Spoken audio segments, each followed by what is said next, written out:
This all comes as the Trump administration wants to limit the flow of migrants, including those who are bound for San Diego. Now, it contends that migrants from Honduras and El Salvador should first have to stop in Guatemala before trying to get into the United States and Mexico. This weekend, Pelosi and lawmakers from Southern California and across the country are visiting the region. We just didn't go to visit and come home. We went to listen, to learn, to share our thoughts so that we can have better public policy.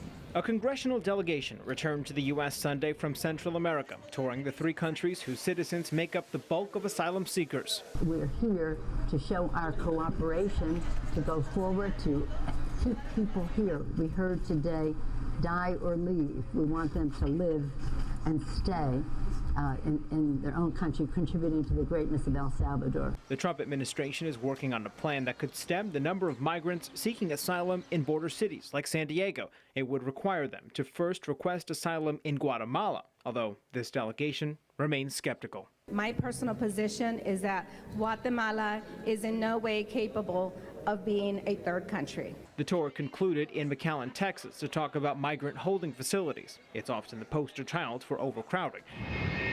San Diego continues to receive flights full of migrants caught entering the U.S. illegally in the Rio Grande Valley for processing here. Border Patrol says our facilities are not as overcrowded. Still, the House is working on several bills, including one that would force Customs and Border Protection to make changes in McAllen, San Diego, and elsewhere nationwide. We have put language in our bill also that would restrict them from being able to waive those standards unless under certain conditions. We absolutely have to change our whole policy to comprehensive immigration reform so these people can come here with respect. The Speaker called immigration reform Congress's moral responsibility. The session is scheduled to resume after Labor Day.